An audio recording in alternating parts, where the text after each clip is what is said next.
হযরত মূসা আলাইহিস সালাম একবার বনী ইসরাইলের সামনে ভাষণ দিচ্ছিলেন। এমন সময় একজন লোক বলে উঠল, হে আল্লাহর নবী মূসা, আপনি এত সুন্দর জ্ঞানপূর্ণ মনোমুগ্ধকর হৃদয়গ্রাহী কথা বলছেন, আপনার কথা শুনে তো আমাদের মন প্রাণ ভরে যাচ্ছে। আচ্ছা, আপনার চাইতেও জ্ঞানী মানুষ কি এই পৃথিবীতে আছে? তখন হযরত মূসা আলাইহিস সালাম বললেন, না, আমিই সবচাইতে জ্ঞানী, আমার থেকে জ্ঞানী এই পৃথিবীতে আর কেউ নাই। হযরত মূসা আলাইহিস সালাম এই কথাটা এমনি এমনি বলেন নাই, তিনি অনেক ভেবে চিন্তে বুঝে শুনেই বলেছিলেন। কারণ প্রত্যেক জামানার মধ্যে সবচাইতে জ্ঞানী ব্যক্তি তারাই যারা ওই জামানার নবী। যেহেতু হযরত মূসা আলাইহিস সালাম আল্লাহ তাআলার একজন নবী ছিলেন এবং রাসূল ছিলেন, আল্লাহ তাআলা তার উপরে আসমানি কিতাব নাজিল করেছিলেন, এজন্যই তিনি বলেছেন যে আমি সবচাইতে জ্ঞানী। কিন্তু মহান আল্লাহ রাব্বুল আলামিনের কাছে হযরত মূসা আলাইহিস সালামের এই কথাটি পছন্দ হয়নি। তাই আল্লাহ তাআলা হযরত মূসা আলাইহিস সালামকে বললেন, হে মূসা, তোমার চাইতেও জ্ঞানী মানুষ এই দুনিয়াতে আছে, তুমি তার কাছে যে জ্ঞান শিক্ষা করো। হযরত মূসা আলাইহিস সালাম বললেন, হে আল্লাহ, আমি তো তাকে চিনি না, আমি তার কাছে কিভাবে যাব? আল্লাহ তাআলা বললেন, মূসা, তুমি একটা মৃত মাছ নিয়ে দুই সাগরের সঙ্গম স্থলে যাবে। দুইটি সাগর যেখানে মিলিত হয়েছে সেখানে গেলেই তোমার সেই মাছটি হারিয়ে যাবে, আর সেখানেই তুমি আমার সেই বান্দাকে খুঁজে পাবে। হযরত মূসা আলাইহিস সালাম আল্লাহ তাআলার কথা মতো তার ব্যাগের মধ্যে একটি মৃত মাছ নিলেন এবং তার সঙ্গী হিসেবে হযরত ইউশা ইবনে নুন আলাইহিস সালামকে সাথে নিয়ে দুই সাগরের সঙ্গম স্থলে পৌঁছাবার জন্য যাত্রা শুরু করলেন। তারা দুইজন মিলে সাগরের পার ধরে হাঁটছেন, আর মূসা আলাইহিস সালাম তার খাদেমকে বলছেন, ওয়াইদ ক্বালা মূসা লিফাতাহু লা আবরাহু হাত্তা আবলুগা মাজমাআল বাহরাইনি আও আমদি হুকুবা। দুই সাগরের সঙ্গম স্থলে পৌঁছানোর আগ পর্যন্ত আমি আমার সফরকে শেষ করব না, অন্যথায় আমি যুগের পর যুগ ধরে, বছরের পর বছর ধরে চলতেই থাকব। এখানে অবাক করা বিষয় হলো, হযরত মূসা আলাইহিস সালামকে আল্লাহ রাব্বুল আলামিন আসমানি কিতাব দিয়েছিলেন, তিনি নবী ছিলেন এবং রাসূল ছিলেন, তবুও তার জ্ঞান শিক্ষা করার প্রতি কত আগ্রহ! সুবহানাল্লাহ। তো যাই হোক, এক সময় হাঁটতে হাঁটতে তারা ক্লান্ত হয়ে পড়লেন। তারা তাদের ক্লান্তি দূর করার জন্য অনেক বড় একটি পাথরের ছায়ায় কিছুক্ষণ বিশ্রাম নিচ্ছিলেন। এমন সময় ঘটল এক আশ্চর্য ঘটনা। তারা যে শিলাখণ্ডের পাশে বিশ্রাম নিচ্ছিলেন, সেই পাথরটার উপর দিয়ে একটা ঝর্ণা প্রবাহিত হচ্ছিল। সেই ঝর্ণার নাম হচ্ছে আল হায়াত। এই ঝর্ণার পানির একটা বিশেষত্ব হলো, কোন মৃত প্রাণীর গায়ে যদি এই আল হায়াতের পানি লাগে, তাহলে সাথে সাথে ওই মৃত প্রাণীটি জীবিত হয়ে যায়। হযরত মূসা আলাইহিস সালাম তার ব্যাগে করে যে মৃত মাছটি নিয়ে এসেছিলেন, সেই মাছের গায়ে ওই আল হায়াতের একটু পানি এসে লাগে, সাথে সাথে সেই মাছটি জীবিত হয়ে ব্যাগের মধ্যে লাফাতে শুরু করে। এদিকে হযরত মূসা আলাইহিস সালামের খাদেম ইউশা ইবনে নুন মাছের লাফানোর আওয়াজ শুনে ঘুম থেকে উঠে দেখতে পান মাছটি লাফাতে লাফাতে সাগরের মধ্যে চলে গেল। অবাক করা বিষয় হলো, মাছটি পানির মধ্য দিয়ে যেখান দিয়ে যাচ্ছে সেখান দিয়ে একটি সুড়ঙ্গ তৈরি হচ্ছে, পানি চারপাশে সরে যে গোলাকার একটি রাস্তা তৈরি হচ্ছে। হযরত মূসা আলাইহিস সালামের খাদেম এই দৃশ্যটি দেখে বিস্ময়ে বিমূঢ় হলেন, কিন্তু মূসা আলাইহিস সালামকে ঘুম থেকে জাগানোর সাহস পেলেন না। কারণ মূসা আলাইহিস সালাম প্রচন্ড রাগী নবী ছিলেন। তাই তিনি চিন্তা করলেন, মূসা আলাইহিস সালাম ঘুম থেকে উঠলেই তাকে এই বিষয়ে জানাবেন। কিন্তু মূসা আলাইহিস সালাম যখন ঘুম থেকে উঠলেন, তখন সেই খাদেম মূসা আলাইহিস সালামকে এই আশ্চর্য ঘটনাটি বলতে ভুলে গেলেন, যার কারণে তারা দুজনে আবার সামনের দিকে রওনা করলেন। অনেক দূর যাওয়ার পর মূসা আলাইহিস সালাম তার খাদেমকে বললেন, আজকের সফরে তো আমরা ভীষণ ভাবে ক্লান্ত হয়ে পড়েছি, ব্যাগ থেকে আমাদের নাস্তা বের করো, আমরা কিছু খাওয়া দাওয়া করে নিই, ইনশাআল্লাহ এতে করে আমাদের ক্লান্তি কিছুটা দূর হবে। হযরত মূসা আলাইহিস সালাম এই কথা বলার সাথে সাথে তার খাদেম বলে উঠল, হুজুর, আমরা যে পাথরের পাশে বিশ্রাম নিচ্ছিলাম সেখানে একটা আশ্চর্য ঘটনা ঘটে গেছে। আমি আপনাকে সেই ঘটনাটা বলতে চেয়েছিলাম, কিন্তু শয়তান আমাকে ভুলিয়ে দিয়েছে, তার জন্য বলতে পারি নাই, দয়া করে আপনি আমাকে ক্ষমা করবেন। মূসা আলাইহিস সালাম বললেন, কি ঘটনা ঘটেছে? তখন খাদেম বললেন, হুজুর, আমরা যখন ওই শিলাখণ্ডের পাশে ঘুমিয়েছিলাম, তখন আমাদের ব্যাগে থাকা সেই মৃত মাছটি জীবিত হয়ে আশ্চর্যজনক ভাবে লাফাতে লাফাতে সাগরের মধ্যে সুড়ঙ্গ তৈরি করে চলে গেছে। হযরত মূসা আলাইহিস সালাম সাল্লাম তখন বললেন, আরে আমরা তো ওই জিনিসটার খোঁজেই ঘর থেকে বের হয়েছি, তুমি আমাকে এই কথাটা আগে বলবা না? তখন তারা দুজন তাদের পদচিহ্ন অনুসরণ করে আবার সেই শিলাখণ্ডের কাছে চলে আসলো। তারা সেখানে এসেই দেখতে পেলেন একজন লোক চাদর মুড়ি দিয়ে বসে আছে, আর তিনি হচ্ছেন হযরত খিজির আলাইহিস সালাম, যাকে মহান আল্লাহ রাব্বুল আলামিন তার নিজের পক্ষ থেকে কিছু বিশেষ জ্ঞান দান করেছিলেন। হযরত মূসা আলাইহিস সালাম হযরত খিজির আলাইহিস সালামকে সালাম দিলেন। খিজির আলাইহিস সালাম বললেন, আমার এই ভূখণ্ডে শরীয়তের সালাম আসলো কোন জায়গা থেকে? তখন মূসা আলাইহিস সালাম বললেন, হুজুর আমি মূসা। খিজির আলাইহিস সালাম বললেন, কোন মূসা? বনি ইসরাইলের মূসা নাকি? তখন হযরত মূসা আলাইহিস সালাম বললেন, হ্যাঁ আমি বনি ইসরাইলের মূসা। খিজির আলাইহিস সালাম বললেন, আপনি আমার কাছে কি মনে করে এসেছেন? তখন মূসা আলাইহিস সালাম বললেন, হুজুর মহান আল্লাহ রাব্বুল আলামিন আপনাকে যে বিশেষ জ্ঞান দান করেছেন, আপনি কি দয়া করে আমাকে সেই অফুরন্ত জ্ঞান থেকে কিছু শিখাবেন? তখন খিজির আলাইহিস সালাম বললেন, হে মূসা আমি তো আপনাকে শিখাতে পারবো, কিন্তু আপনি শিখতে পারবেন না। তার কারণ হলো মহান আল্লাহ রাব্বুল আলামিন আপনাকে দিয়েছেন এক ধরনের জ্ঞান আর আমাকে দিয়েছেন আরেক ধরনের জ্ঞান, যার কারণে আমি যদি কোনো ভালো কাজও করি আপনার মনে হবে আমি খারাপ কাজ করছি। আপনি আমার সাথে থেকে ধৈর্য ধারণ করতে পারবেন না, আর যেই বিষয়ে আপনার কোনো ধরনের কোনো জ্ঞান নেই সেই বিষয়ে আপনি কিভাবে ধৈর্য ধারণ করবেন? তখন মূসা আলাইহিস সালাম বললেন, ক্বালা সাতাজিদুনি ইনশাআল্লাহু সাবিরান ওয়া লা আসি লাকা আমরা। হুজুর ইনশাআল্লাহ আপনি আমাকে সবরকারী হিসেবেই পাবেন এবং কোনো ব্যাপারেই আমি আপনার হুকুম অমান্য করব না, আপনি যা বলবেন আমি তাই শুনবো। তখন খিজির আলাইহিস সালাম বললেন, ক্বালা ফাইন ইত্তাবা'তানি ফালা তাসআলনি আন শাইইন হাত্তা উহদিস লাকা মিনহু যিকরা। হে মূসা আমি ভালো মন্দ যাই করি না কেন আপনি আমাকে কোনো ধরনের কোনো প্রশ্ন করতে পারবেন না। এই শর্ত যদি আপনি মেনে নেন তাহলেই শুধুমাত্র আপনি আমার সাথে আসতে পারবেন। হযরত মূসা আলাইহিস সালাম বললেন, মঞ্জুর, আপনার শর্ত আমি মেনে নিলাম।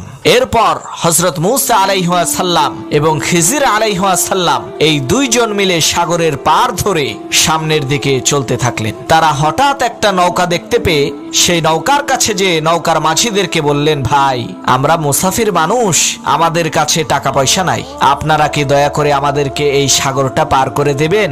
তখন সেই মাঝিদের মধ্য থেকে একজন মাঝি হযরত খিজির আলাইহিস সালামকে চিনে ফেললেন এবং বললেন, হুজুর আপনারা দুজনেই নৌকায় উঠেন, কোনো সমস্যা নাই, আপনাদেরকে আমরা বিনামূল্যেই সাগর পার করে দেব।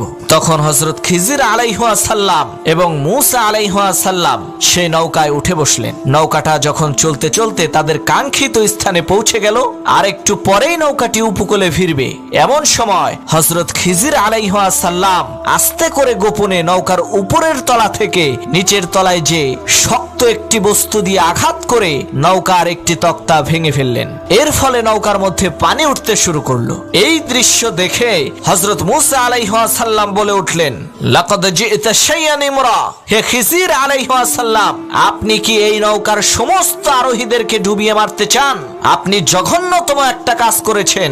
এই নৌকার মাঝিরা আমাদেরকে বিনা পয়সায় সাগর পার করে দিল, তাদেরকে ধন্যবাদ দেওয়ার বদলে, তাদের শুকরিয়া আদায় করার বদলে আপনি তাদের নৌকা ছিদ্র করে সর্বনাশ করলেন।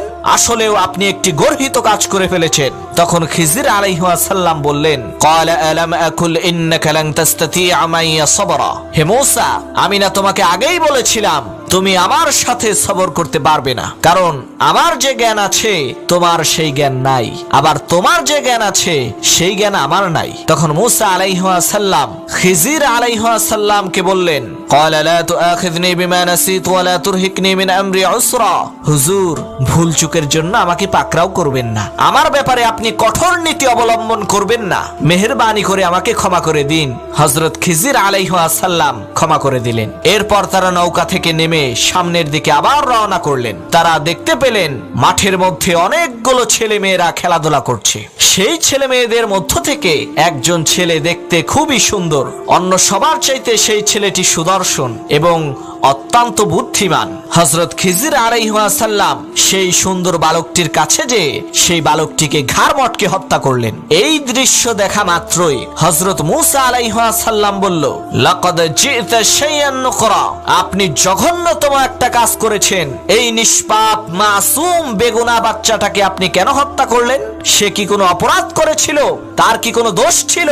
এই নিকৃষ্ট আর জঘন্য সাংঘাতিক কাজটা আপনি কিভাবে করতে পারলেন? তখন খিজির আলাইহিস সালাম বললেন, ক্বালা আলাম আকুল লাকা ইন্নাকা লান তাসতাতিআ মাইয়া সাবরা। আমি না তোমাকে আগেই বলেছিলাম তুমি আমার সাথে সবর করতে পারবে না? হে মূসা, আমি তোমাকে আগেই বলেছিলাম আমার যে জ্ঞান আছে সেই জ্ঞান তোমার নাই, তোমার যে জ্ঞান আছে সেই জ্ঞান আমার নাই, তুমি কখনোই আমার সাথে ধৈর্য ধরতে পারবা না। তখন মূসা আলাইহিস সালাম বললেন, ক্বালা ইন সাআলতুকা আন শাইইন বা'দাহা ফালা তুসাহিবনি ক্বাদ বালাগতা মিন লাদুন্নি উযরা।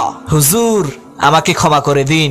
আমি যদি এরপরে আর কখনো আপনাকে কোনো প্রশ্ন করি তাহলে আপনি আমাকে আর আপনার সাথে রাখেন না। এইটাই আমার শেষ সুযোগ, দয়া করে আমাকে ক্ষমা করবেন। হযরত খিজির আলাইহিস সালাম মূসা আলাইহিস সালামের এই কথা মেনে নিলেন এবং তারা আবার সামনের দিকে যাত্রা শুরু করলেন। এবং চলতে চলতে তাদের দুজনেরই খুবই খিদে পেল। তারা কিছু খাবার খাওয়ার জন্য একটি জনপদের মধ্যে প্রবেশ করলেন এবং সেই গ্রামের মানুষদের কাছে খাবার চাইলেন। কিন্তু আশ্চর্যের বিষয় হলো, ওই গ্রামে শত শত মানুষ থাকা সত্ত্বেও একটা মানুষও তাদেরকে খাবার তো দূরের কথা, এক গ্লাস পানি দিতেও রাজি হলো না। কি আর করার, তারা খাবার না পেয়ে পেটের ক্ষুধা পেটে নিয়েই সেই গ্রাম থেকে বের হচ্ছিলেন। এমন সময় তারা দেখতে পেলেন একটি দেয়াল ভেঙে পড়ার উপক্রম হয়েছে।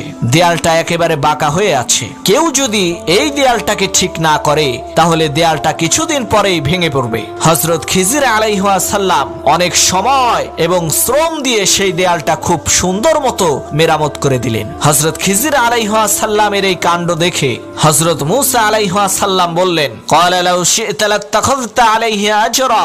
হুজুর, আপনি চাইলে তো এই কাজের জন্য পারিশ্রমিক নিতে পারতেন। এটা এমন একটা কৃপণ সম্প্রদায় যাদের কাছে আমরা খাবার চেয়েছিলাম, কিন্তু এই জনপদের একজন মানুষও আমাদেরকে খাবার দিতে রাজি হলো না। তাহলে কোন ধরনের কোনো পারিশ্রমিক ছাড়া, কোনো টাকা পয়সা ছাড়া কি কারণে আপনি এই জালিম সম্প্রদায়ের এই ভাঙা দেয়াল ঠিক করে দিলেন? এই দেয়ালটা ঠিক করার কি প্রয়োজন ছিল? তখন খিজির আলাইহিস সালাম বললেন, ক্বালা হাযা ফিরাকু বাইনি ওয়া বাইনিকা সাউনাব্বিউকা বিতা'বিল মা লাম তাসতাতি আলাইহি সাবরা। হে মূসা, এখন থেকে তোমার রাস্তা আর আমার রাস্তা আলাদা হয়ে গেল, কারণ আমি তোমাকে যে শর্ত দিয়েছিলাম তুমি তোমার শর্ত ভঙ্গ করেছো। এখন আমি তোমাকে সেই ঘটে যাওয়া তিনটি ঘটনার ব্যাখ্যা বলে দেব, যেই ঘটনাগুলোর উপরে তুমি ধৈর্য ধারণ করতে পারো নাই। প্রথম ঘটনাটির ব্যাখ্যা হলো, আমি যে নৌকাটিকে ছিদ্র করেছিলাম সেই নৌকাটি হলো কয়েকজন গরিব অসহায় লোকের নৌকা। তারা এই নৌকার উপার্জন দিয়েই জীবিকা নির্বাহ করে, তাদের সংসার চালায়। কিন্তু এই নৌকাটি যেই ঘাটে এসে নোঙ্গর করেছিল সেই ঘাট থেকে একটু দূরেই এক জালিম বাদশা তার সৈন্যবাহিনী দিয়ে অবৈধভাবে মানুষের প্রত্যেকটা ভালো নৌকা যুদ্ধে যাওয়ার জন্য জোর করে নিয়ে নিচ্ছিল। এই কারণে আমি সেই নৌকাটিকে ছিদ্র করে দিয়েছিলাম যাতে নৌকাটি ডুবে যায়, আর সেই জালেম বাদশার সৈন্যরা এসে যাতে নৌকার দোষ ত্রুটি দেখে নৌকাটি না নিয়ে ফেলে রেখে চলে যায়। আর কিছুদিন পরে এই নৌকাটিকে মেরামত করে আবার যাতে সেই গরিব অসহায় লোকেরা নৌকা দিয়ে উপার্জন করে তাদের জীবিকা নির্বাহ করতে পারে, এটাই ছিল আমি যে সেই নৌকা ছিদ্র করেছিলাম তার ব্যাখ্যা।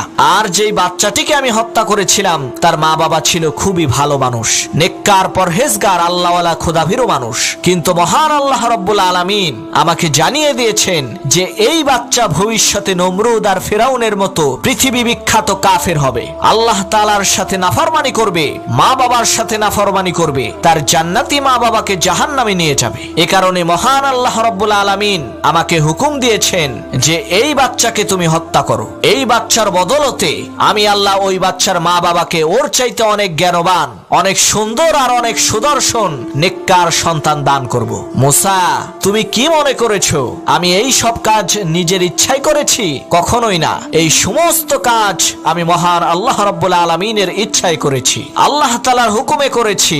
আল্লাহ তাআলার হুকুম ব্যতীত আমি কোনো কাজ করিনি। প্রিয় ভাই সব, পরবর্তীতে জানা গেছে খিজির আলাইহিস সালাম যেই ছেলেটিকে হত্যা করেছিলেন, আল্লাহ রাব্বুল আলামিন ওই সন্তানের মায়ের গর্ভে বনি ইসরাইলের 7 জন পয়গম্বরকে পাঠিয়েছিলেন। সুবহানাল্লাহ। হযরত খিজির আলাইহিস সালাম বললেন, মূসা, এখন বাকি থাকলো শুধু ওই দেওয়াল মেরামত করার ব্যাপারটি। আমরা যে দেয়ালটি মেরামত করেছিলাম ওই দেয়ালের নিচে গুপ্তধন রয়েছে, আর এই গুপ্তধনের মালিক হলো দুইজন এতিম ছেলে। ওই দুইজন এতিম ছেলে আবার গ্রামে থাকে না, তারা শহরে থাকে। তাদের বাবা ছিল খুবই ভালো মানুষ, নেককার মানুষ।